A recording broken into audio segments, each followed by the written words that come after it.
Bonjour et bienvenue au parc Walt Disney Studios et plus particulièrement sur la place des Frères Lumière, un endroit qui nous rappelle que la carrière de Walt Disney a commencé dans l'industrie du cinéma.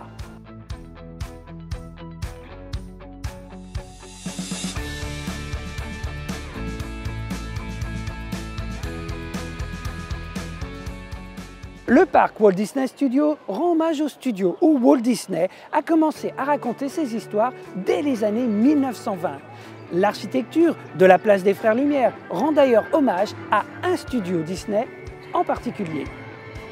La forme des bâtiments, et plus particulièrement celle de Disney Studio 1, tire son inspiration du studio Disney dont on trouve la photo dans la boutique Walt Disney Studio Store. C'est un style qu'on appelle le Spanish Revival, particulièrement en vogue en Californie du Sud pendant l'âge d'or d'Hollywood. Remarquez tous les éléments qui nous font penser à une hacienda espagnole. Le carrelage en bas des murs, cette frise avec ses carrés qui font penser au passage des poutres, et les courbes sur les façades et sur les toits. À propos des toits des plateaux de tournage de cette époque, ils n'étaient pas en dur. C'était des bâches qui filtraient la lumière, car la lumière était très importante puisqu'on filmait en noir et blanc. De plus, quand on voulait tourner en extérieur, il suffisait de replier la bâche, ainsi on avait la lumière naturelle du soleil sans quitter le plateau. Et puisque l'on parle de soleil, les couleurs chaudes de nos façades ont été choisies pour ressortir sur le ciel parfois gris de Marne-la-Vallée. Le symbole que l'on ne peut pas manquer quand on arrive au parc Walt Disney Studios, c'est le château d'oreille.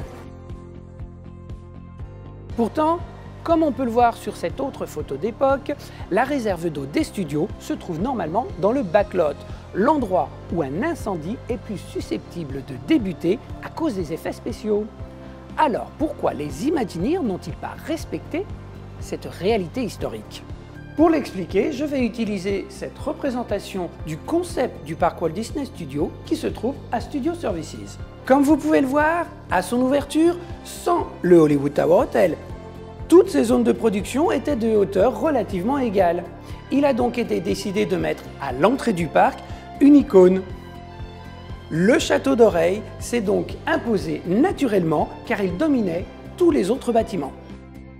Et parmi les autres aménagements iconiques de la place des Frères Lumière, on ne présente plus la Fantasia Fountain, inspirée par le classique musical Fantasia, sorti en 1940.